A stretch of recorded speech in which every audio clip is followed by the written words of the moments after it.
Hello and welcome back to the Warrior She podcast. I'm Charlie Parks and I'm here with Matt Clough. Hello. We are still alive. Just about in Just this about. heat. It's been a minute. After, was it 27 consecutive days of men's football? Yeah, that's mainly what we've been doing for the last month that we've been away from the mic has been just the Men's World Cup, trying to stay cool in the various heat waves that the UK and other parts of Europe have been experiencing. And we also went on a little holiday to Bilbao and San Sebastian, to the Basque country. Yes. Which was lovely. Great. Unfortunately, well, there was football actually. There was live football technically. We stumbled upon a square in San Sebastian where there was some local teams playing a futsal tournament. I think it was futsal. Yeah, it was futsal, yeah. Yeah, and people were just getting like beers from like bars nearby and stuff and just sitting in the square, which was a brilliant experience. Almost as good as going to the King Power. Yeah, I did. I helped one team warm up and then I played some shooting practice with a very young girl. You fell over? I did fall over because I had a couple of beers and got a bit too into it. Was that the day that you were wearing your Okocha shirt? I was wearing my Nigeria 1994 away JJ Okocha shirt, yeah. So it was a great visual. Yeah. JJ Okocha. Yeah. A very white JJ Okocha. Yeah. In goal, just falls over. Oh, and you made a friend, didn't you? A small child. Yeah, that sounds bad, but you were sort of having in goal for this small Spanish girl. The next Aitana Bonmati. Yeah. You asked her a name, and I can't remember what it was. But you said, no, it's Aitana, and she sort of went, yeah. We will be speaking about Aitana's mate at some point today, I imagine. I haven't written an intro for this episode, as I have been doing recently, because it's not really, it speaks for itself, really. We're going to talk a little bit about what's been going on in the transfer market, because although the world's eyes have been on men's football, women's football money has been on women's football. There's been very, very intriguing and interesting stuff going on in the women's transfer market, and we want to talk about it. We are, of course, going to talk about Alexia Putellas. They've confirmed just in time for us to record this, which is nice as well. We had already planned to record this episode this evening, and then I came downstairs early and you said to me, LCL are doing a live event at 3:30, and I was like, well, there we go. Perfect timing. I also texted you earlier just as I saw the Rutila news. And at which point I had to throw away a lot of the running order because I wanted you to talk exclusively about Georgia Stanway, and I was like, well, he's not going to do that now, is he? But no, deserves to be spoken about. So those are just some of the names I'm just throwing out there that we're going to speak about. Yeah, just to set the scene a little bit more, I guess. I think there's already been like some crazy, it's already been bananas, hasn't it? Some crazy stuff going on. Like players crossing lines that we never thought they'd cross. Yep. Katie McCabe going to Chelsea, which I get it, because I think in women's football, the rivalry with Chelsea is bigger for Arsenal than it is with Spurs. Yes. But it was literally like when Katie McCabe signed for Chelsea, it was like pitchforks. But like then when Victoria Pelova signed for Spurs, it was like, meh. Yeah, I think it is obviously different profiles as well, because I think like Beth Mead going to City, even though City were the ones who effectively denied Arsenal the title this season, you know, I think there's obviously Miedemar connection already, but I don't think they were happy about Beth Mead going to City. They weren't, but I think there's a real bitterness between them and Chelsea, I think. But also, like, did I mention this on the episode when we talked about when she was maybe going to City? Yes. And there was rumours about Chelsea being interested, and I was like, Chelsea fans hate her as well. Like it feels like, so it's like I felt like nobody was happy in this situation. I mean, McCabe was, other than Katie McCabe and her agent. The first thing she came out and said was, "Oh, I've always loved Chelsea. Lol, sorry Arsenal. Thanks for the last decade." But God. Yeah. I think that's all I've really got to say. I wasn't going to cover that one any more than just to mention that because I just don't think it's obviously going to help them. It weakens Arsenal. Yeah, she's a good player. End of story. Like, they're losing Niamh Charles, so they need depth at fullback. Yep. Done. Good night. Yeah, we've already spoken about Beth Mead and what she would bring to City as well.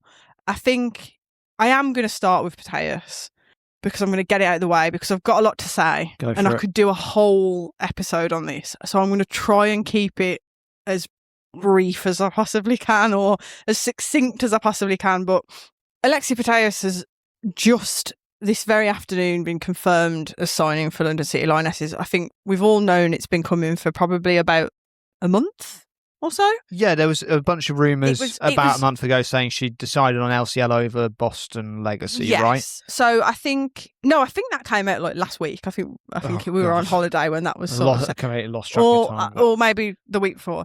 But there was a rumour swirling around, was it like January? She went and saw a game, didn't she? Went and saw a game, and I was like, nah, she was there to see like Yana Fernandez or whoever. Like, and this segment starts with me in a big old slice of humble pie because I said multiple times that I did not think this was going to happen.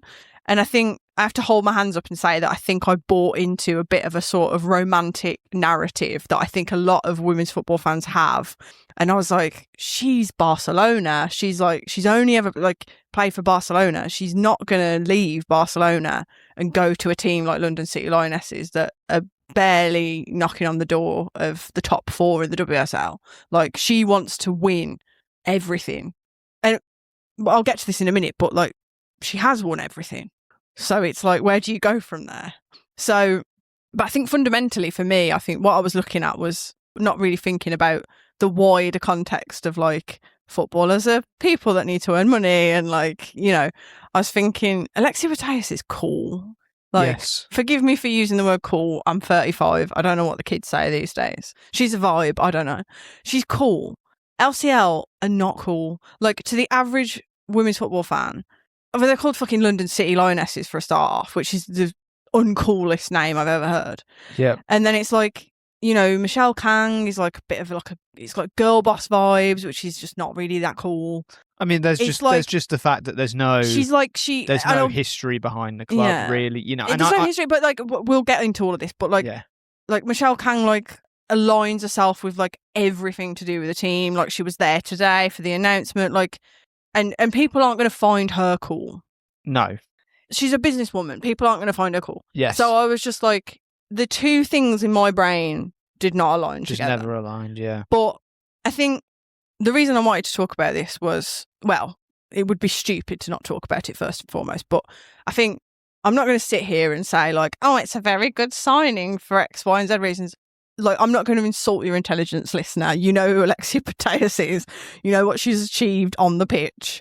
She's one of the greatest players of all time. She's won the Ballon d'Or twice. She's won the Champions League 4 times with Barcelona. She's won the World Cup. She hasn't won the Euros, but she's tried her best, but it's not been good enough. Just the World Cup, you know, as we know, according to the great Cristiano Ronaldo, it's all about the Euros. So yes, add that one to your list, Alexia. Yeah. You've got to win that before you retire, because otherwise, what is the point? Yeah.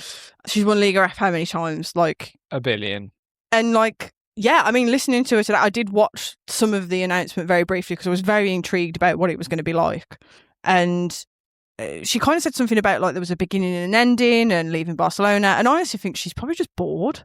I think she probably, like, she was talking about like being competitive and wanting to still win and still push and challenge. And I think she's probably just bored. She's like, she wants a new challenge. She's like, she's achieved everything that she can possibly achieve with Barcelona. They have won everything. Yeah. Like, and she's not going to go any higher with Barcelona.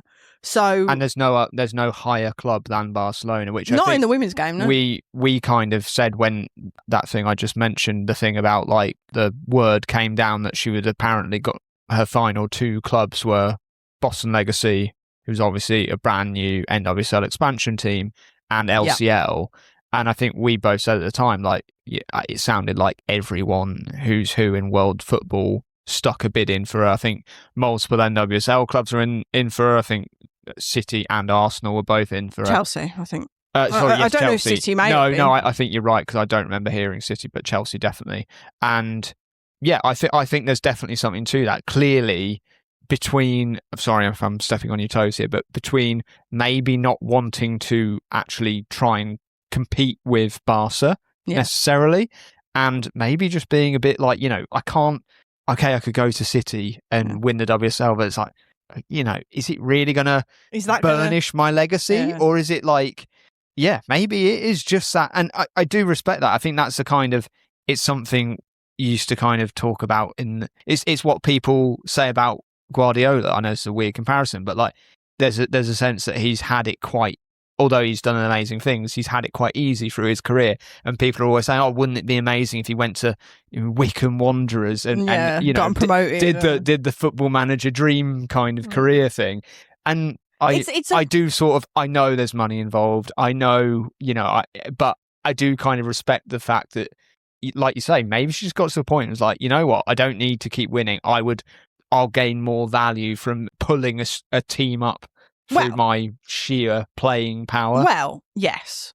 And I think this is the thing, like, the thing about, like, you just said about Pep Guardiola, wouldn't it be great if he went to Wycombe and got him promoted and do the football manager? It's a very romantic, traditional view of football, isn't it? And I know this isn't the most romantic or traditional. And that's what I had in my head. It's like, she's Barcelona. Like, it's Barcelona. That is an institution. She is an institution. She's not going to sign for this random club that's just sprung up, like a billionaires decided to back it, and she's going to sign for another institution. Yes. She's going to go anywhere. It's going to be Chelsea, it's going to be Arsenal, it's going to be City, but Leon. But like you said, like, I've done that. But and then I think the fact that she's come out allegedly and said that she didn't want to sign for Chelsea or Arsenal because she didn't want to be playing for someone who's in direct competition with Barcelona is tells you that she's going in eyes wide open with like where LCL are as a project, and B, I think that's very shrewd of her because, like you say, like, she's a Barcelona institution. Like, if she's then pulling on another shirt and going and playing against Barcelona, that's destroying her legacy, really. It is also funny that isn't that exactly what Jonathan Giraldez said when he went to the NWSL. He was like, there's no point me staying in Europe because I can't do that to Barca. And then was it 6 months or was it a season later he is back at Lyon? So if Putellas ends up at Lyon in the next season's Champions League final, we'll see. But we'll see. But I think this leads me to my wider point, which is that I find it quite pointless it's not pointless, but I think it's more interesting to talk about this as a business deal than as a footballing decision, because I truly don't believe it is about football. No. Obviously, she's going to make any team better. She's not going to make a team worse, is she? But, like, I think I did watch a little bit of the announcement, as I said, and it was just so interesting. It was so intriguing, like, so sort of strange, really. Like, you're used to the classic, aren't you, of, like, the Instagram post with the shirt and the pen and the smile, you know what I mean? And I was expecting this whole, like, because they did like a big sort of production thing with Mary Earps and filmed her by the Thames and stuff, and I was expecting, they're filming the sort of announcement video to end all announcement videos. So they've decided to do this live stream from New York, which is, they're in this sort of hotel with all the journalists and stuff, and it's so interesting because it's like so disconnected from what your average women's football fan would sort of be tuned into or like expect. It looked like a conference, not a signing. It's very American, that, in terms of like the sort of, Last Dance, Michael Jordan announcing his retirement in like this, in front of the world's media kind of thing. Yeah, and if I had to criticise, I'll get to sort of what I think Michelle Kang's trying to do in a minute, but like I think that's where the gap is at the minute. It's like connecting with the fan. Because, like, she's caught in the media. Yes. Like, she's caught in the media with this sort of thing. Like, she sat there with her and Alexia Putellas and Jen Beattie inexplicably on the stage as well. Like, nothing to do with LCL at all. Legend, Jen Beattie. Arsenal legend. Like, she's just a good speaker. She's a good presenter. She's a good presenter. Other than, like, they come out at one point with the Putellas shirt, with the Alexia on the back of the LCL shirt. They've got a little announcement video thing where she's just speaks to camera and then it zooms out and she's wearing the shirt. But other than that, there's no LCL branding. It's all, I can't remember the name of the parent company of Michelle's Kang's company. It's all that branding. So it's like, I mean, I'm sure there'll be other fan social media stuff, but do you know what I mean? It's very sterile. It's very like, it's not connected with the fan culture. But I think if you compare, sorry, again, I feel like I'm interrupting you a lot here. Compare that to it's just the patriarchy. Yeah. Bloody men's football. Compare that to the Rutler announcement video from earlier, which again was very, very classic kind of like, I'm part of this club now, you're part of Arsenal now, I'm the fabric of the club and the community. It's a completely different thing. Totally different vibe. But like this is the thing, and I think what Michelle Kang is doing with LCL, I think specifically because I think Spirit and Leon are completely different. Like Leon has obviously got a lot of pedigree in the women's game. Spirit is, the NWSL is a completely different ball game, if you forgive the expression. I think what she's doing with LCL is, and this applies to Mary Earps as well, I think, as another example of this, is like tapping into something that I think football purists or like women's football purists would say like, we don't do this, but I think there is a lot of those people out there that will follow the player and not the club. Yeah. So she's tapping into that. Like, I think Mary Earps is one of those players, and Alexia Putellas is one of those players. Like, people will follow that player and they won't give a shit who they're playing for. Yeah, like, totally. They could be playing on Venus and they'd still watch them. Like, they will watch that player. They will engage with that player. And I think that's what she's trying to do. And she's speaking about, like I say, she's not sitting there speaking about London City Lionesses. She's not speaking, well, the bit that I watched anyway.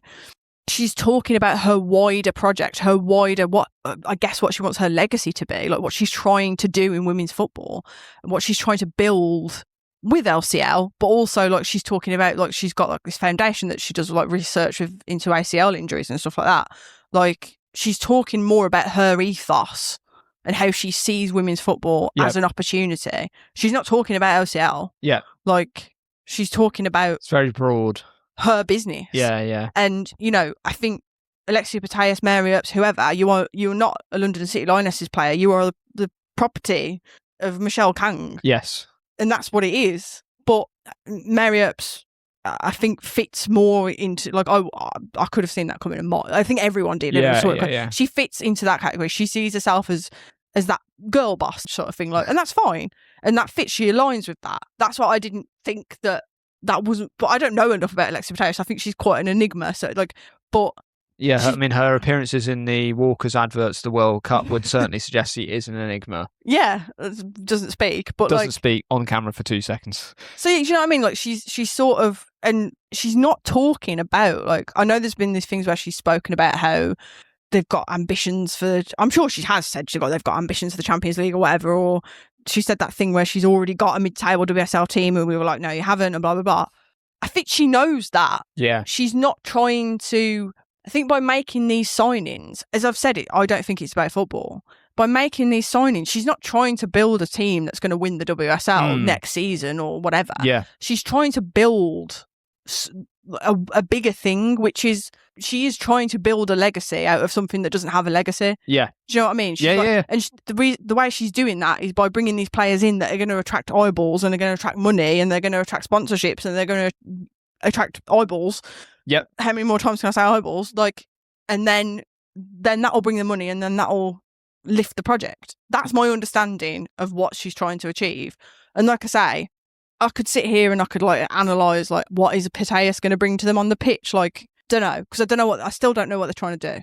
Yeah, no. And they've got 8 million midfielders. Like, I totally agree in terms of what you've just said there. Like, if you're trying to build a cohesive, footballing unit, I don't think, like you say, Putellas improves any team on the planet. I get that. I get upgrading there, but equally, you're still looking around that LCL team and thinking, like... Well, look, 5 minutes ago, Grascaoro was their like statement and signing. 5 minutes before her, it was Van der Donk, who still barely played for them. Like, and then Grascaoro got like dropped. Like, it's like, it's not about football. No. It's not about the football. No, and, they had they've got like Sangare, they've got Kennedy, they've got Kumagai, who else they got centre back? Cardinal. And now they've brought in, are apparently about to bring in Mappy Leon. Reportedly bringing in Mappy Leon, yeah. And it's just like, so you don't need... No, I agree. It's just shoving superstars. She used an analogy, and to be fair, I know I said she was talking about the wider project, but Jen Beattie asked her about it, but she used an analogy where she said about having a Michelin star restaurant and you could have like Gordon Ramsay, or she named another chef, and said, but unless you've got a professional kitchen, you're not going to be able to keep making quality meals, sort of thing. You're not going to be able to make the best meals. And I was thinking to myself, wouldn't a better analogy be that your players are your ingredients rather than your chefs? And you can't just put a load of really quality ingredients together and it'll make a nice meal. You can't just put like foie gras. Yeah, you could give me lobster, a Wagyu steak right now and I'd still screw it up because I don't really know how to cook steaks. Like what you need. Well, you're also a vegetarian, so exactly, yeah.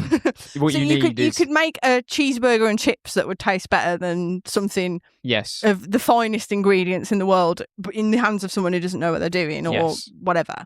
And then I was thinking, well, again, she's not bothered about that, really. Like, as long as they don't get relegated, as long as the profile of the restaurant has got people talking, then it doesn't really matter if it's the Salt Bay of restaurants. You know what I mean? Like, if people are going because it's flashy and exciting and not actually because it's particularly good.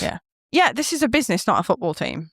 And I think we would probably side with the sort of, I guess, the average fan who would say, like, that's not how it should be. It's like, I saw someone online saying, like, oh, I can't believe it's in like being streamed from New York. It's like a football team is about the community that it's in. No, I agree. I completely agree. Yeah. Like, I agree. But this is another model. Yes. Of owning a sports team and running a football team. Yeah. And let's be honest as well, if they did it from, Bromley, the ground, everyone would be taking the piss and saying, whether you agree with it or not, it's a thing that's happening. And I think it's very interesting. But like I say, my view, because I look at things through a marketing lens because that's my job, like, is that in order to really, I mean, she may not care about the perception with the fans and whatever, but I do think there is a disconnect at the moment. Like I say, that sort of thing of like, you're in a hotel, you're streaming from New York, it looks very corporate.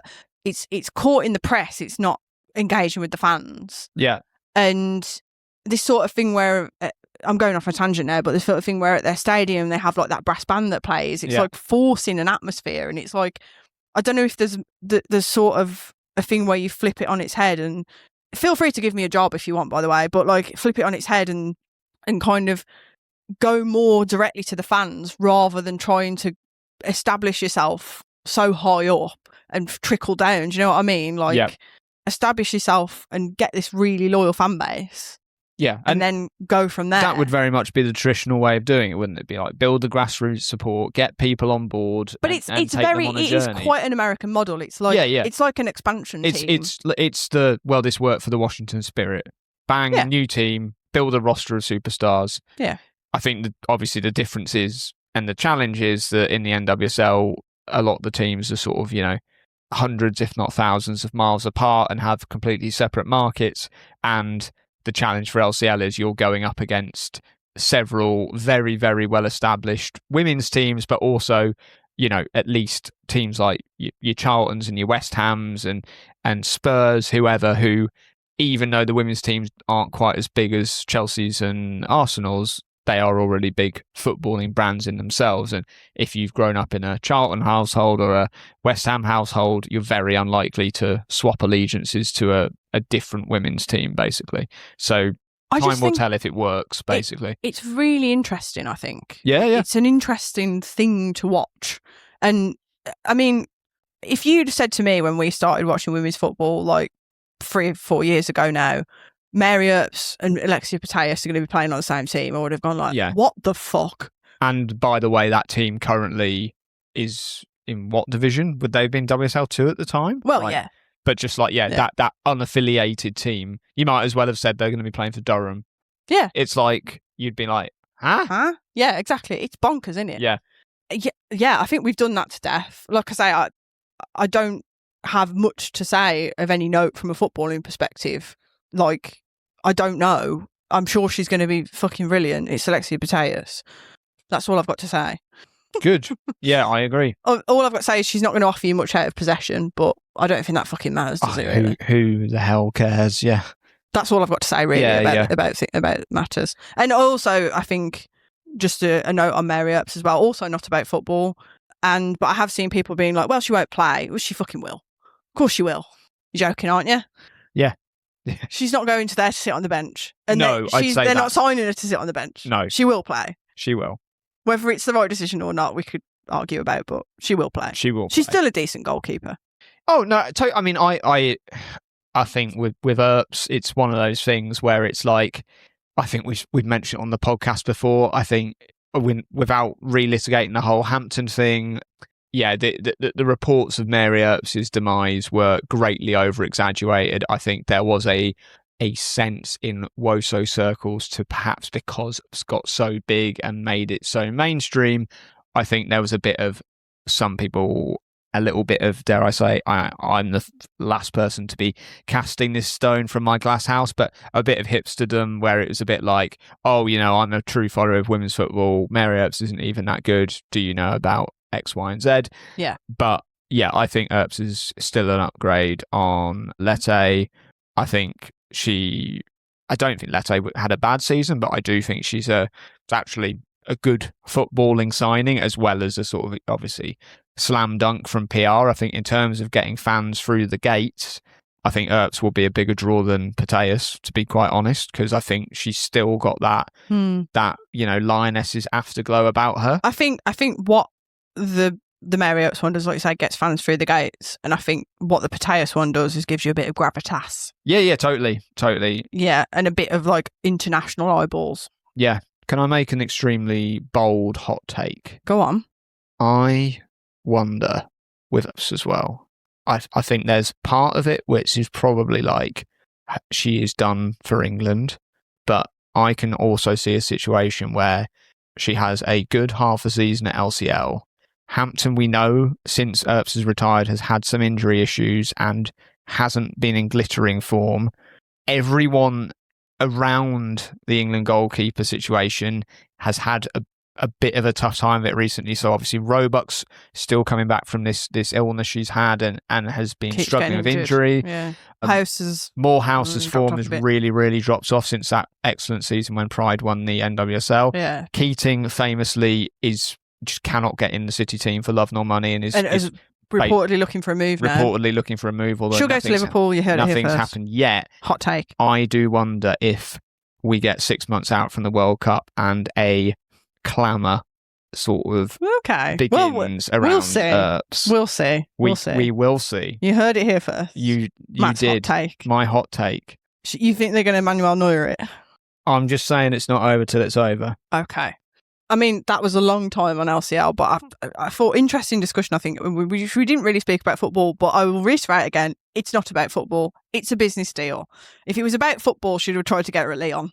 Well, we did say this as well, didn't we, when the rumours first surfaced? Like, why would you not try and put her at Lyon? And then I was like... It makes sense that she can't go to Spirit just because of the Rodman rule and the fact that Rodman is at Spirit. But she serves the purposes better at LCL. But, yeah... I think in terms of the tectonic plates of women's football maybe shifting a little bit, yeah, the fact that Kang has captured one of, if not the, most decorated women's player of all time, and rather than shoving her in the team that's just reached a Champions League final and saying, please get us over the line in this competition, she's saying, go to Bromley. Do not pass go. I think I did say this on Blue Sky, like, it did make me laugh. A couple of people like, oh, I can't believe she's going to have to go to, like, all these away games. Like, where do you think Liga F teams play? Yeah, like, no offence. Like, she's, like, at the moment playing sometimes in some, like, random villages in Spain. Yeah, like training grounds of... Yeah. Like, Barcelona don't even play at... really Camp Nou, do they? Like, I think, there's a bit of rose-tinted glass. I mean, the odd game where they do play at the Camp Nou in front of 60,000, but there are also games where they play in, like, Tenerife's training ground in front of... Like, she's not going to be like, oh my God, I've never seen a pitch this size before. It is quite funny that she's going to have to play at the Chigwell, though. Yeah. Iconic. Yeah. I am upset that we won't get to play against her. Well, maybe Wait in the cup game. League Cup, yeah.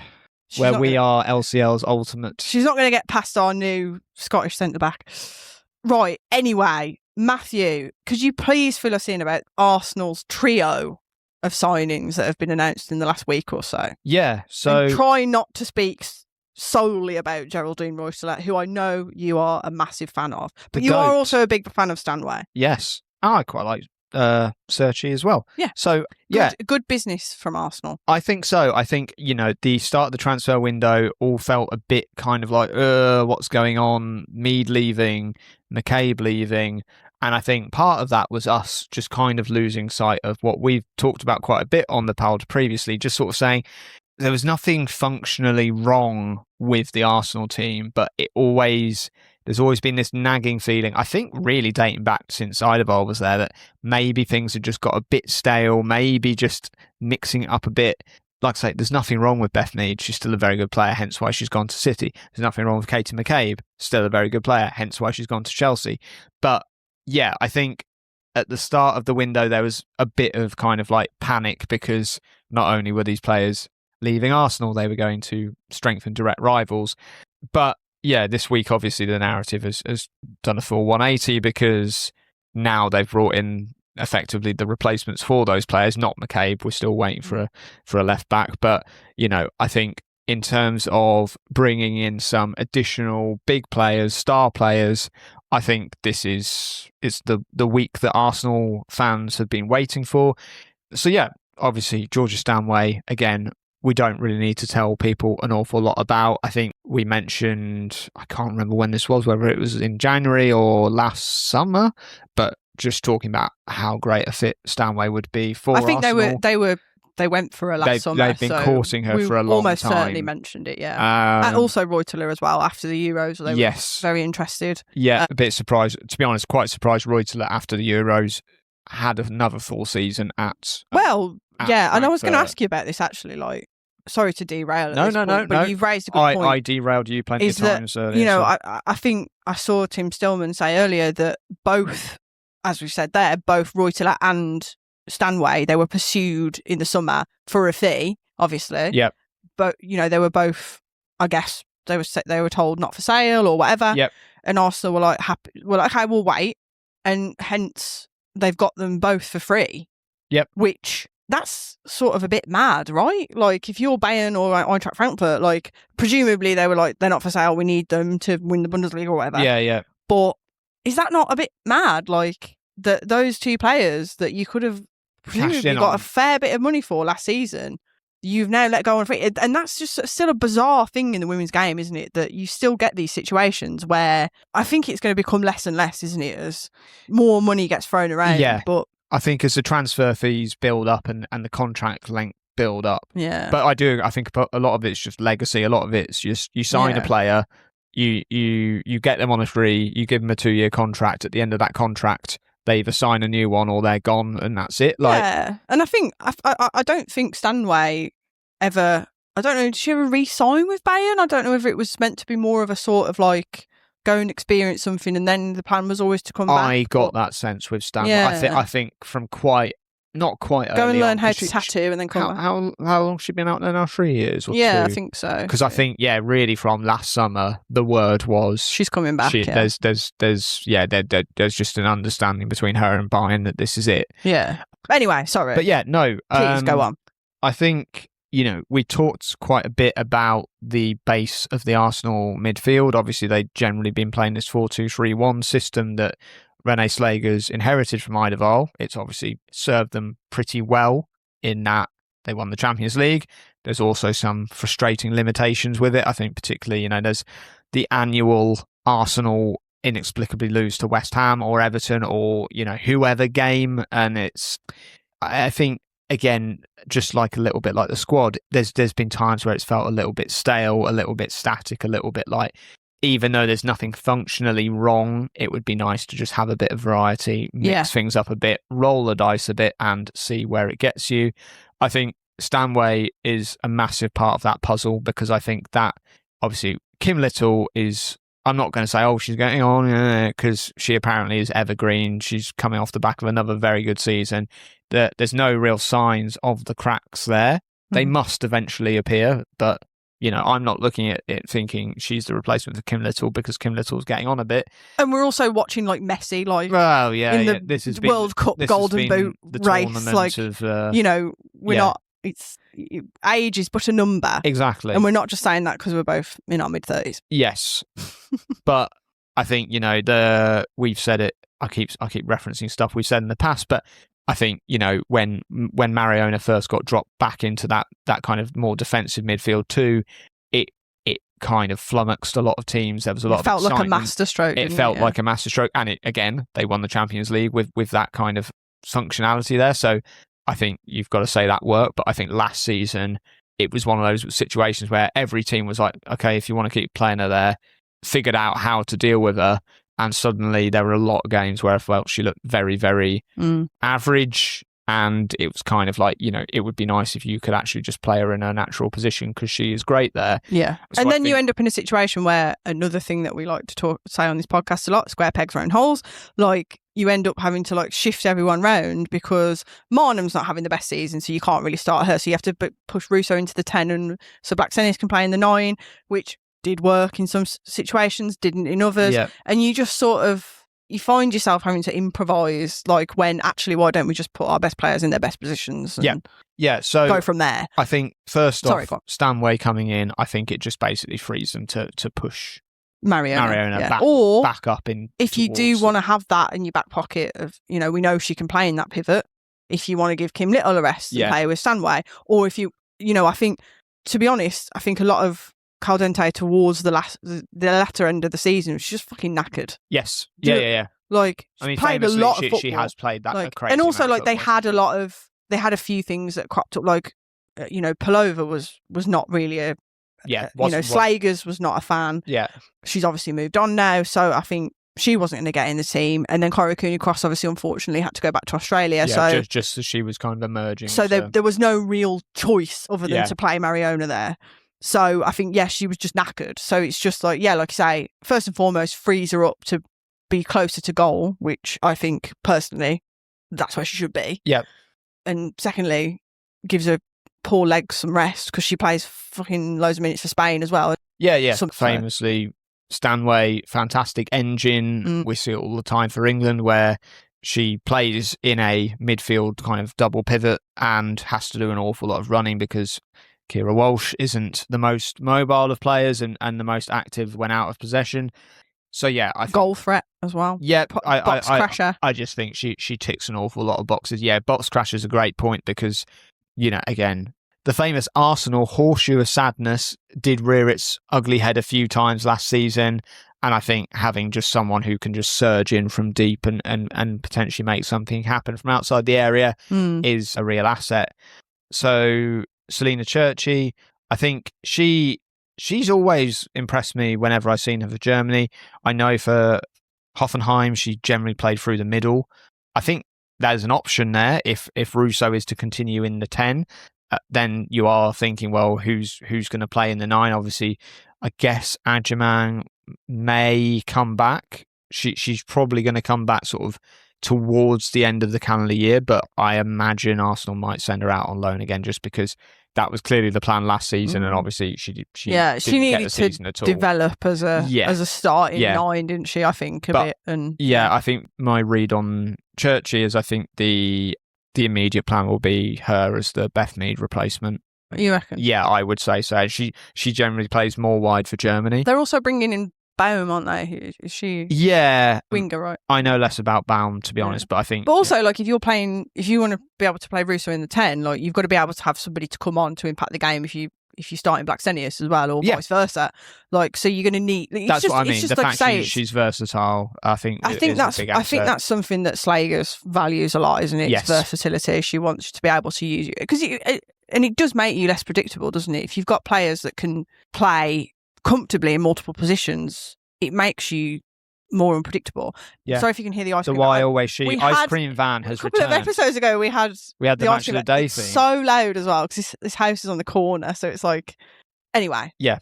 So I think she's a really good signing. I'm excited to see how she gets on. Which brings me to the GOAT, Geraldine Rutler. The best or last. Yeah, who I think. I mean, talking about versatility, if I remember correctly, didn't she play fucking all over the pitch at the Euros for Switzerland? Well, this is the thing that interests me most. I think Churchy is not going to play anywhere but the front line. Yeah. So out wide or in the 9, and she can play either left or right wing. With Rutler, I think her best position is kind of on the right of a midfield 3. Because I do think she has aspects of being that sort of 8 player. But you are right, she played right wing for Switzerland. She also played right back in a couple of kind of pinch situations. So with the signing of Rutila as well as Stanway, I'm sort of thinking, are we about to see a kind of a formation evolution for Arsenal here? And finally, which I think is long overdue, a shift away from the 4-2-3-1 into more of a 4-3-3, where you've got, I still think they should play a front two, but I mean, maybe they go 4-4-2. I don't know, but I could very much see, a midfield three of Stanway, Rutila, and presumably Little. Maybe still Caldente, because if you played it in a kind of a triangle with sort of Mariona in a kind of 10, that's a mouth-watering prospect, isn't it? Yeah, and then front three, we know all the options they've got there. They're stacked. They've got Smith, they've got Ford, they've got Churchy now, they've got Russo, they've got Blackstenius, they've got am I missing someone? Have I forgotten someone?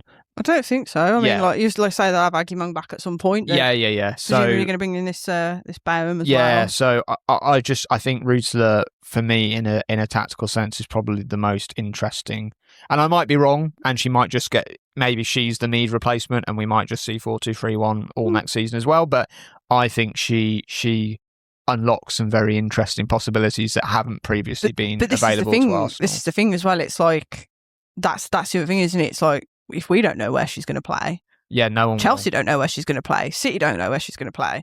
Like, it's like, how do we plan for like? Yeah, and it unlocks the potential to shift in game. If as we saw Switzerland do in the Euros, if things aren't working in a 4-2-3-1, if things feel a bit too stagnant, you can say, you know what, Rutila, you drop back. We're going to a front three, like a more classic front three.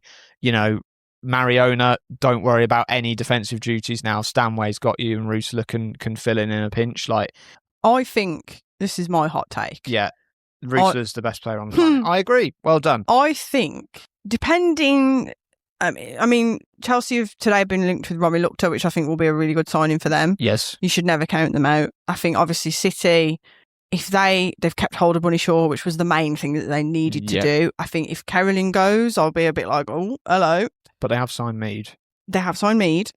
But I don't know. I just feel like Arsenal are making moves. I feel like they're putting themselves in the driver's seat. And I feel like Arsenal are going to be the ones. It's the annual Arsenal will finally win the league prediction from everyone. So City did benefit last season from not having Champions League. They did. We don't know how they're going to cope with balancing everything. Arsenal have experience doing that. Yep. And they're adding depth, they're adding quality, they're adding versatility. I don't know. I think Chelsea are being weird. We'll speak about them in another episode, I think. Yeah. United, I don't know. I think they struggled last season, didn't they? They won't have Champions League, so maybe they'll push it in. But I don't know. Just Arsenal, this has been building. They've been building to this. Yeah, I do agree. All the signs are very positive. It just feels like they are just putting themselves very firmly in the conversation, I think, for the title. Yeah. Just given everything else that's going on as well.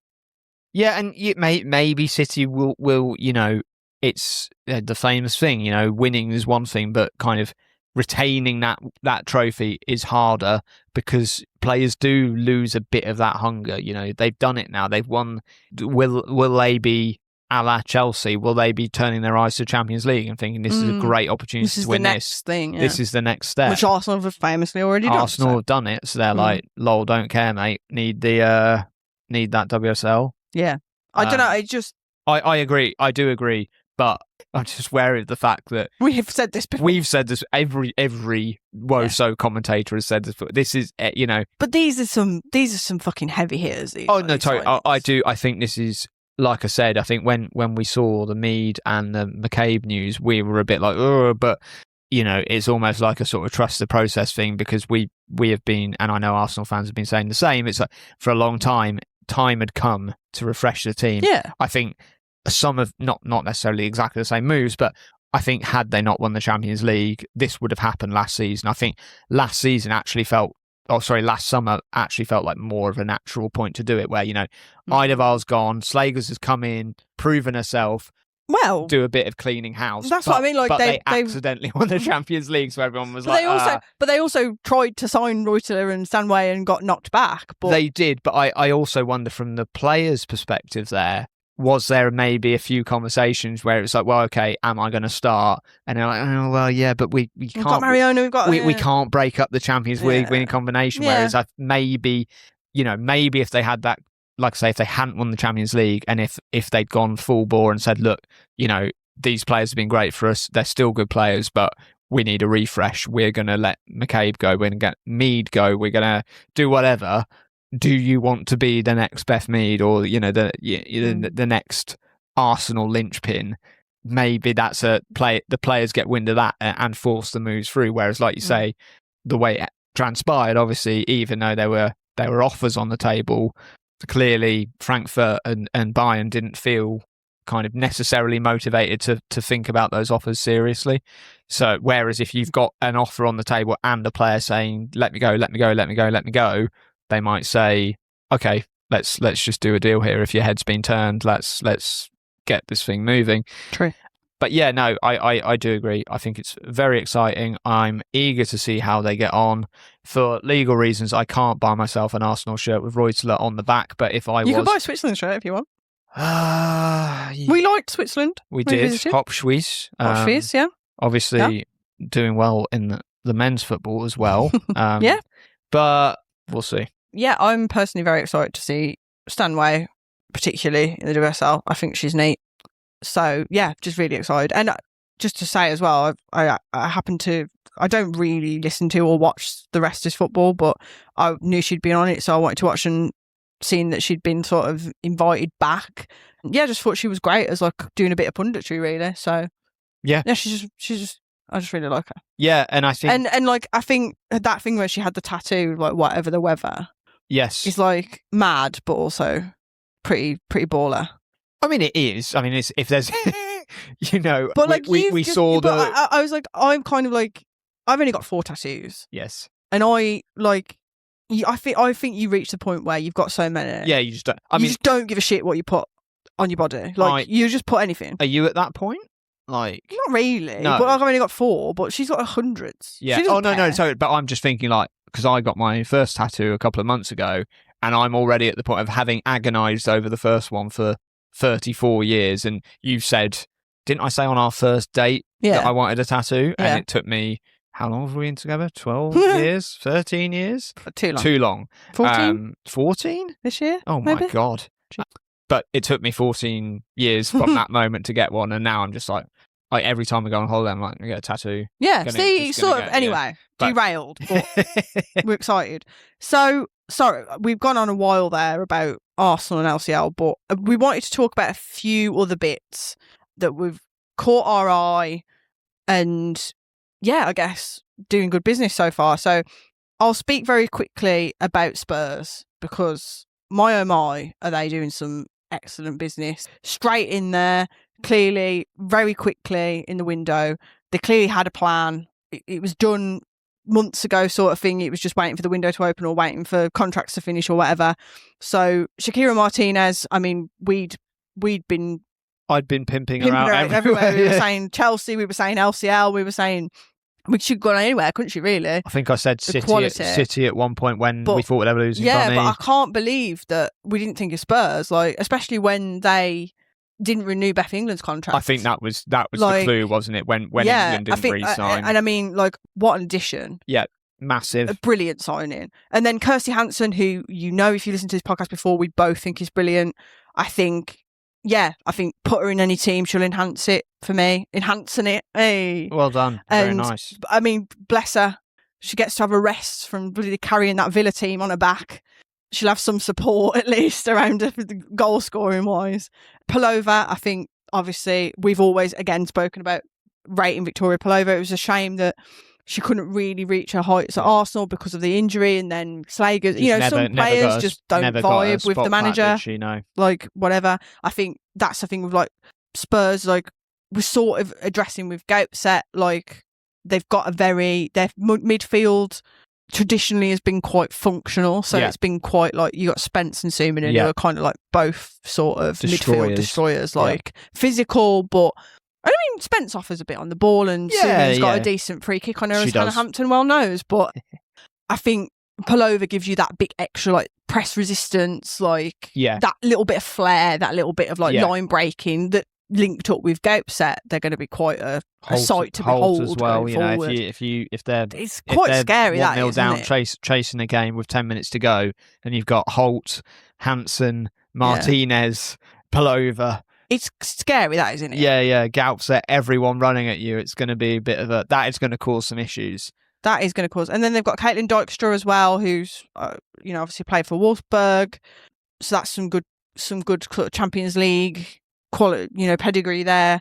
And then they've brought in a keeper, Penenstuan. I'm glad you attempted it, because I didn't. That is the pronunciation from Bran, who was Bran's starting keeper. So I've seen a Spurs fan say, "What does this mean for Lisa Kopp?" Yeah, we have a bit of interest there because ex-Leicester player. I think she's a great keeper, but I don't know much about this keeper, but if she's an upgrade, fair enough. Yep. Yeah. Spurs, like, brilliant. No notes. Ones to watch. I think they've made all of the right moves.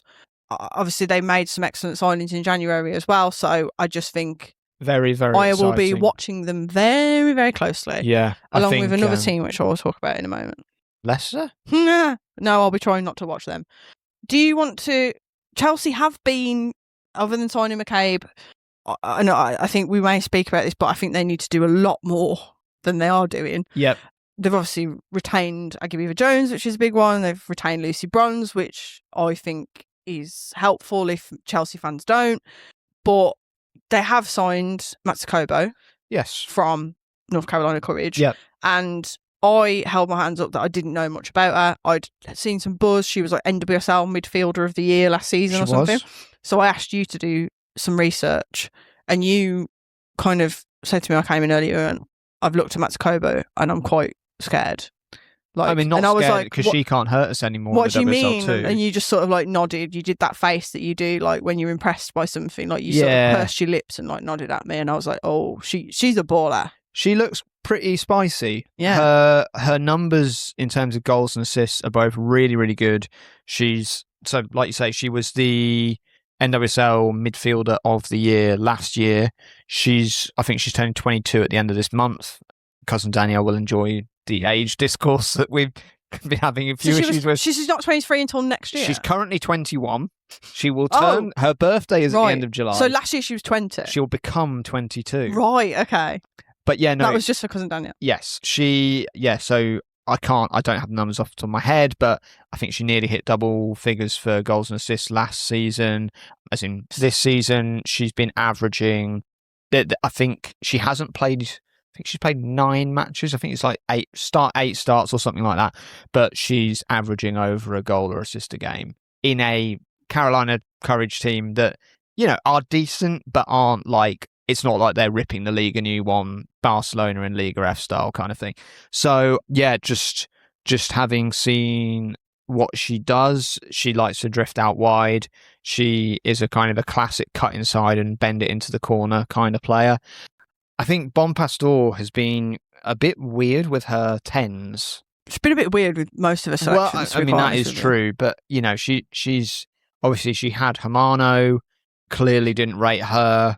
I mean, Hamano is still there as at time of recording, but, I'm guessing she's not going to go back to Spurs just because they've signed Pelova, but, I'd be... No, I think they've confirmed that she's her loan has ended and... No. I think there was a chance of going back to Spurs had they not signed Pelova, but I'd be surprised if Hamano's there come the start of the season. I don't think Bonpastor rates her. Yeah, so you reckon they might send her somewhere else or sell her? Or they are apparently selling, just having a fire sale at the moment. Yeah, so. I mean, I think they'll sell her. I think, oh my God, her name's gone completely out of my head. Captain. Yeah, the Captain, I think Bonpastor seems to like her more, but... She seems to be the one the anointed one. Yeah, but I think Captain's a bit of an odd one in that she doesn't really strike me as a 10. More of an 8. She's more of an 8 in my book. She's very physical, which I think Bonpastor quite likes in that kind of central space. Again, and every recording bagging on Keira Walsh, but I think maybe if you had a slightly more physical presence in there, you wouldn't have to have Captain as your 10 dropping back and mixing it. Yeah, Erin Cuthbert can only do so much. Exactly. But yeah, I think Matsukobo, she has the potential. I mean, it's a bit of a weird comparison to make, but she did kind of remind me of the kind of Putellas mould number 10. Like, she just loves a shot. She loves crashing the box. She is, if you've got a forward who can hold the ball up for her and then dink it round the corner, which I don't really think is Beaver Jones's game. I think it's more Myra Ramirez's game. I think she is absolutely the kind of player who can feed off that kind of service. So, yeah, I think she could be a really interesting one to watch. And as I say this, sure. Watch her get sent out on loan to like West Ham or something for the entire season. But because who the hell knows what's going on at Chelsea? But yeah, no, I think she looks like a good signing. Fair enough. But I think if she stays there and does what she can do, and like I say, they've been linked to Romy Lukter today, which I have been banging that drum for a while about her, and a really, really clinical finisher, very good player, managed I think 18 goals last season in a very stinky PSG team.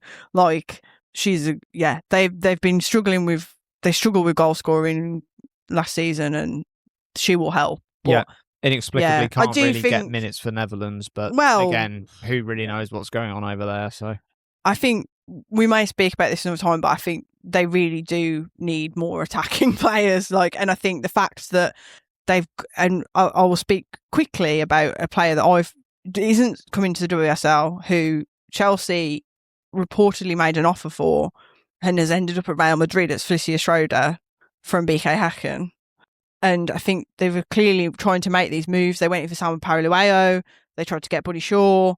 They have failed to sign these players. They are clearly on the lookout for some attacking firepower. Yeah. They are going to need to get it from somewhere. But as I say, we will revisit that at another point. But I think, Felicia Schroeder going to Real Madrid was a really interesting one to me. I think I'm not trying to say I discovered her for the English game, or whatever, for the wider game, but I watched the Women's Europa Cup final between Häcken and Hammarby, and I said to you, this girl is different. She's going to be in the WSL 100%. She's a very, very good player. Yeah. And I thought Spurs might go for her, because I was thinking, Beth England's contract, not, they love a Swede, they love a Scandi, I thought Spurs might go there, but clearly I underestimated the level of demand and the sort, for her. But I think very interesting that she's gone to Real Madrid, who, I think, again, we could litigate this, and we've mentioned it briefly before, and many listeners will know, have never really lived up to the name that they bear, really, in terms of the legacy that team and the weight that team carries in men's football. They play in a league completely dominated by Barcelona, and they can't really lay a glove on them. And it's interesting that she's ended up there, and that I'm intrigued to see how she gets on there, whether she helps them in their seemingly ongoing struggles to sort of lay any sort of glove on Barcelona. Attempts to, but I just thought that was very interesting that she ended up there. And I thought when that thing came out, I was like, she'll go to Chelsea. She'll go to Chelsea, and I would be very excited to see her in the WSL. But again, intrigued to see that at Real Madrid. I think the other one that I wanted to speak about very briefly was Leah Volti to Brighton. As soon as that, I think it was kind of mentioned that she was looking to come back to the WSL, maybe January, wasn't it? Or quite the end of the season. Early on in the obviously having gone to university, having gone to Juventus, wasn't really a Slagers player, I don't think. And I just think I really, really like that. So as soon as that came out as a rumour, they're interested in signing her, I was like, I really like that for Brighton. I think she's just a really good, solid, dependable player, but that kind of diminishes what she No, offers. Really, I know what you meant. Just repeatable quality, reliable, 7 out of 10 like yeah.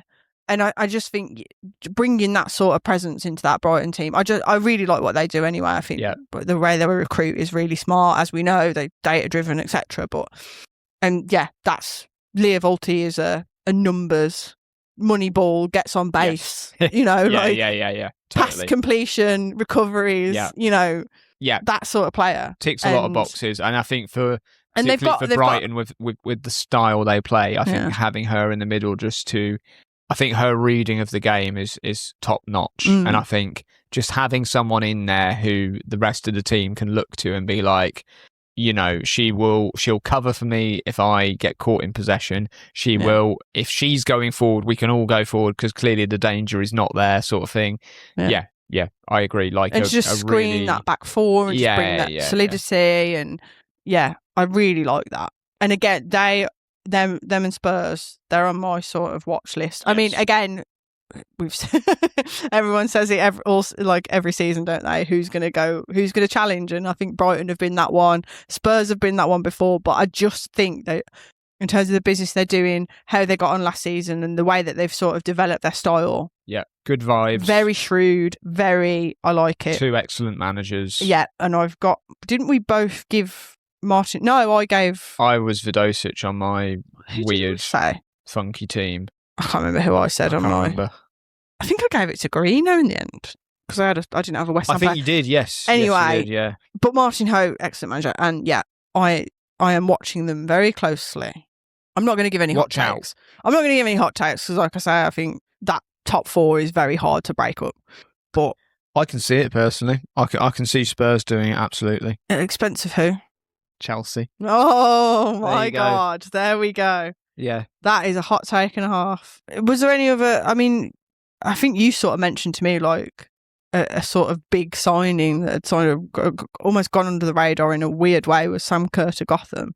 Just in terms of like, yeah, I mean, if we're talking, we've obviously done a few, as is our kind of style. We've done a few deep dives rather than trying to tick off every transfer that's happened here. But yeah, I do think in terms of the biggest impact on their respective league, just quickly, I think Kerr, who is still the NWSL all-time reigning top goal scorer, and obviously that kind of became a bit of a meme because she's been out of the league for however many years and still no one had caught her.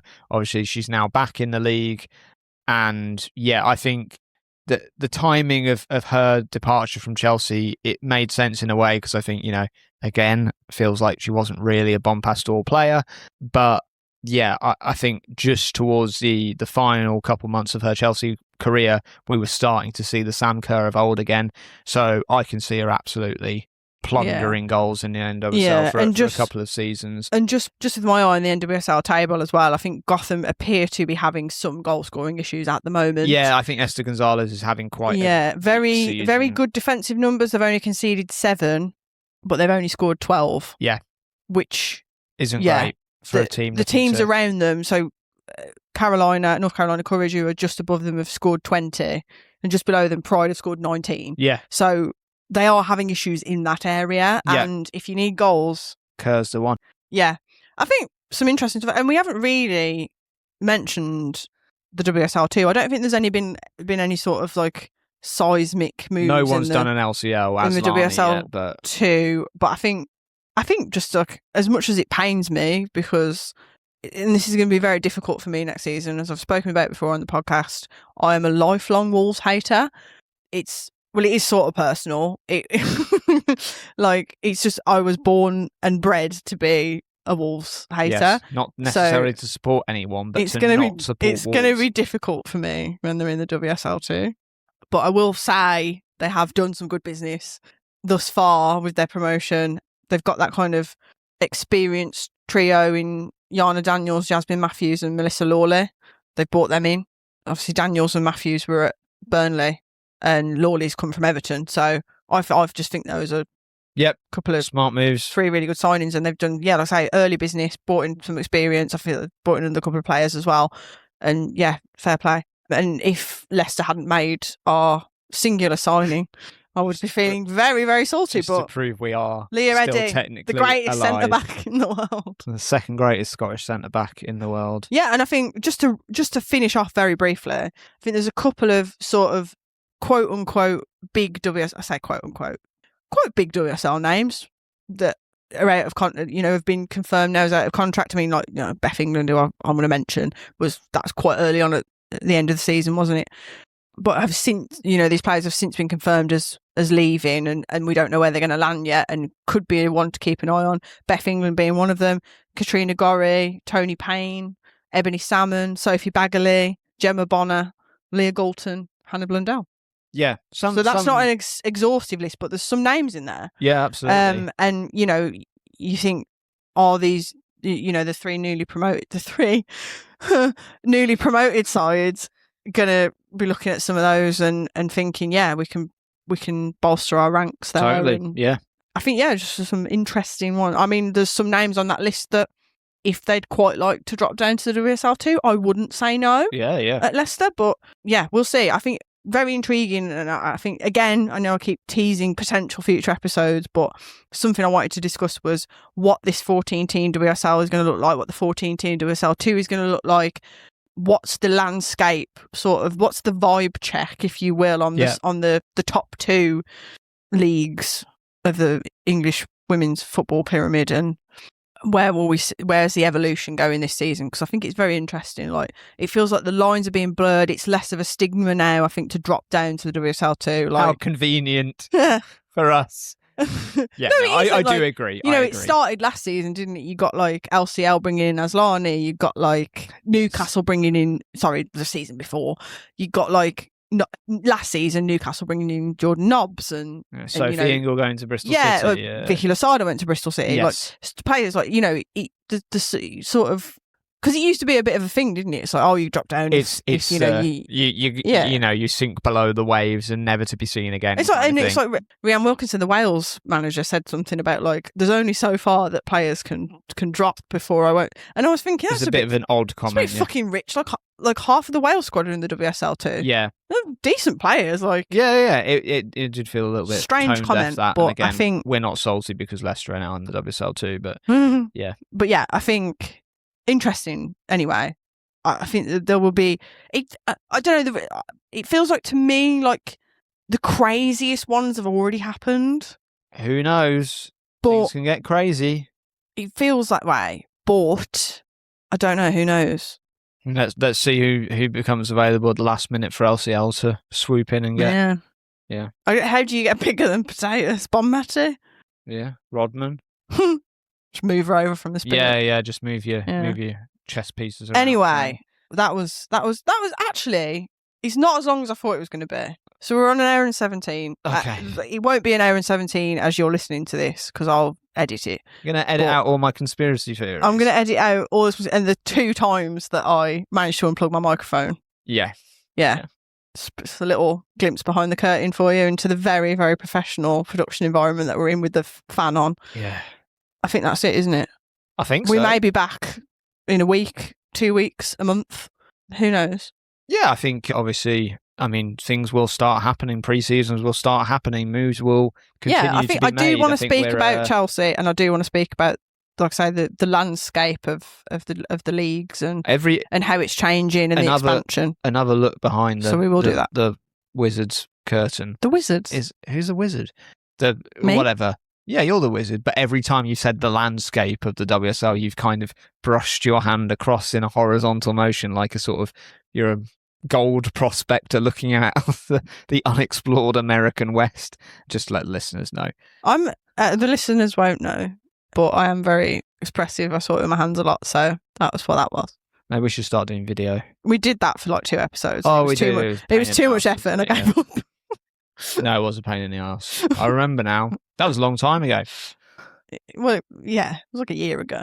Anyway, thank you very much for listening. Do give us a follow because, as mentioned, we don't know when we'll be back. It hopefully will be soon. It's just finding the time, especially with all the bloody men's football on at the moment, especially with England keep insisting on progressing in the tournament. Hopefully they do. So, and we're just watching it anyway because we love football. It is our curse.